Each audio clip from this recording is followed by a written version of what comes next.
وعن عائشة رضی اللہ تعالی عنہا قالت قال رسول اللہ صلی اللہ علیہ وسلم النکاح من سنتی فمن لم يعمل بسنتی فلیس منی وتزوجوا فإنی مکاثر بکم الامم ومن كان ذا طول فلینکح ومن لم يجد فعليه بالصيام فإن الصوم له وجاء رواہ ابن ماجہ فی کتاب النکاح۔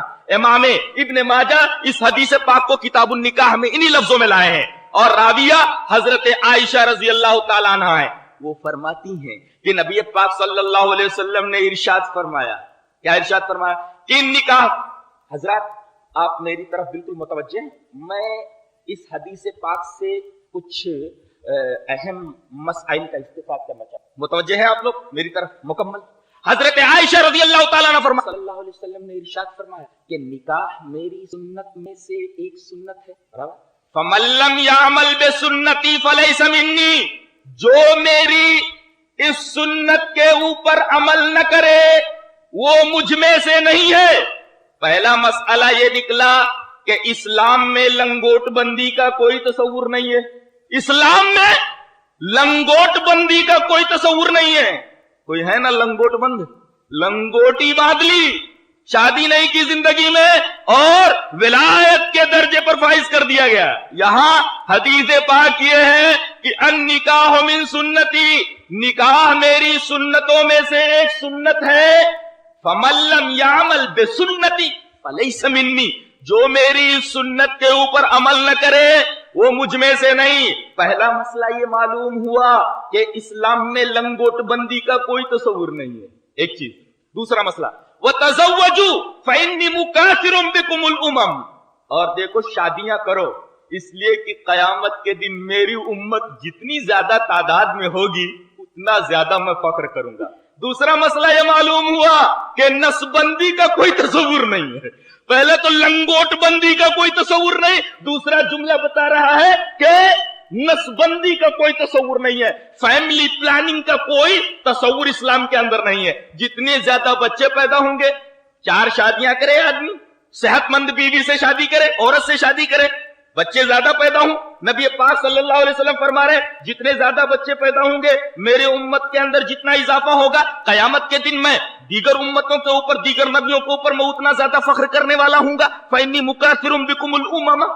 2 مسئلے معلوم ہوئے، لنگوٹ بندی کا کوئی تصور نہیں، پہلے جملے نے بتایا، دوسرے جملے نے بتایا کہ فیملی پلاننگ اور نسبندی کا کوئی تصور نہیں ہے اسلام کے اندر۔ تیسرا جملہ ملاحظہ ہو، یہ جملہ میں اس سے استدلال کرنا چاہتا ہوں اور ایک الزام کو رفع کرنا چاہتا ہوں۔ وَمَنْ كَانَ ذَا طَوْلٍ فَلْيَنْكِحْ، جو آدمی قدرت والا ہو، ذا طول صاحب مقدرت، صاحب مقدرت بروزن مفعلت، صاحب مقدرت ہو، قدرت، طول کا مطلب اسے قدرت، کس چیز پر؟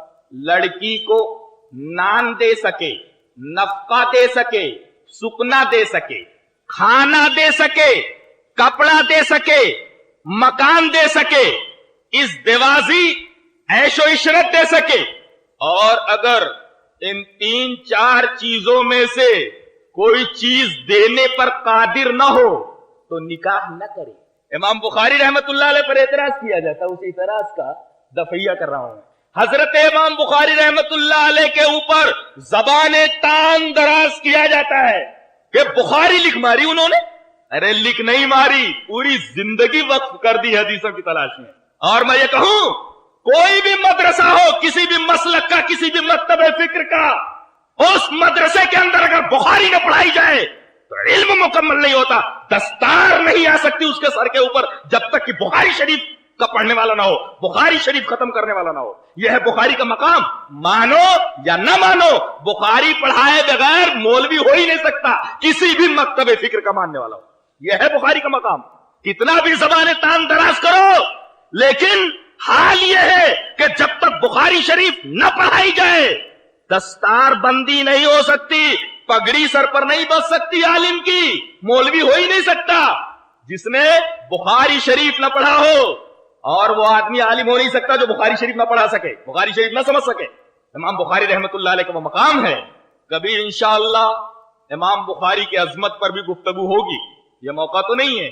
تو حدیث ومن كان ذا طول فلينكح، جو آدمی صاحب مقدرت ہو، روٹی دے سکے، کپڑا دے سکے اپنی بیوی کو، مکان دے سکے، ازدواجی سکون دے سکے، اگر ان میں سے کوئی چیز نہ دے سکے تو کیا کرے؟ وہ نکاح نہ کرے۔ کیا کرے پھر؟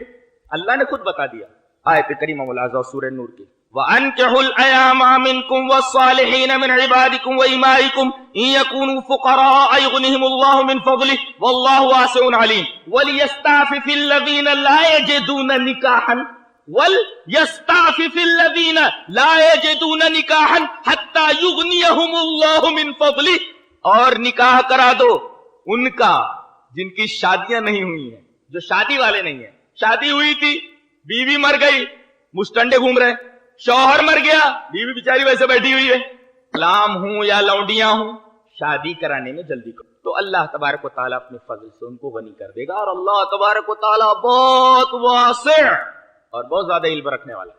آگے کیا فرمایا گیا؟ وَلِيَسْتَعْفِفِ الَّذِينَ لَا يَجِدُونَ نِكَاحًا، اور وہ لوگ پاک دامنی اختیار کریں جو نکاح پر قادر نہیں ہے، وہ نکاح نہ کریں، پاک دامنی کی زندگی گزاریں۔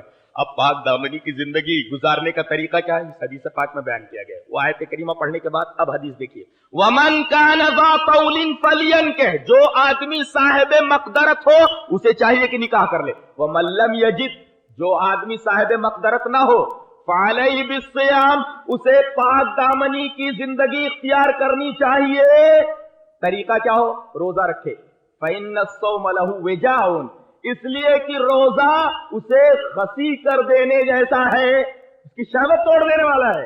طریقہ بھی بتا دیا گیا۔ اس کا مطلب یہ ہے کہ ہر آدمی کو شادی نہیں کرنی چاہیے جب تک کہ یہ شرائط اور آداب مکمل نہ ہو جائیں۔ ایک تو امام بخاری رحمت اللہ علیہ کی سیرت اور آپ کی سوانح بایوگرافی پڑھنے کے بعد یہ پتا چلتا ہے کہ آپ کی کنیت ابو عبداللہ تھی، عبداللہ کے باپ۔ اس سے یہ پتا چلتا ہے کہ آپ نے شادی کی تھی، ورنہ عبداللہ کے باپ کیسے ہو جاتے؟ تاریخ میں کنیت ہے ان کی ابو عبداللہ، عبداللہ کے باپ، اس کا مطلب شادی کی تھی آپ نے، اور آپ کا ایک بچہ بھی تھا جسے عبداللہ کہا جاتا ہے، اور اسی نسبت سے آپ کو ابو عبداللہ کہا جاتا ہے۔ آپ کے خانگی قوائف اور حالات کا زیادہ علم شاید مورخین کو ہوا نہیں، انہوں نے زیادہ تفصیل کے ساتھ نہیں لکھا ہے کہ بیوی آپ کی کون تھی، ابو عبداللہ ملتا ہے۔ لیکن چلو مان لیتے کہ انہوں نے شادی نہیں کی، تو ہو سکتا ہے کہ یہ حدیث سامنے رہی ہو، اور یہ حدیث سامنے تھی، ہو سکتا ہے نان دینے کے لائق نہ رہے ہو، نفقہ دینے کے لائق نہ رہے ہو، اور اگر ان کی نگاہ میں یہ رہا ہو کہ اگر میں حدیث کی تلاش میں نکلا تو میں بیوی کو وہ تمام چیزیں نہیں دے سکتا جس کے دینے کا شریعت نے حکم دیا ہے، تو میرے اوپر وہ قانون لاگو نہیں ہوتا، لہذا آپ نے شادی نہیں کی۔ تو جو آدمی نان نفقہ سکنا دینے پر قادر ہو وہ نکاح کرے، اور جو آدمی نان نفقہ سکنا دینے پر قادر نہ ہو اسے نکاح کرنا جائز نہیں ہے جب تک کہ اس کے پاس نان نفقہ سکنا دینے کی طاقت نہ آ جائے، تب تک پاک دامنی کی زندگی بسر کرے۔ اس حدیث سے استدلال یہ کرنا تھا کہ نکاح نبی پاک صلی اللہ علیہ وسلم کی سنت ہے، اور فَمَن لَّمْ يَعْمَلْ بِسُنَّتِي، جو میری سنت پر عمل نہ کرے فَلَيْسَ مِنِّي، وہ مجھ میں سے نہیں ہے۔ بتائیے وہ امت محمدیہ سے اگر خارج ہو جائے تو کیا سنت کو لائٹلی لیا جا سکتا ہے؟ ارے سنت کی تحقیر کرنے والا اور نبی پاک صلی اللہ علیہ وسلم کی سنت پر عمل نہ کرنے والا ایسا ہے کہ وہ دائرے اسلام سے خارج ہو گیا، نبی پاک صلی اللہ علیہ وسلم کی امت سے خارج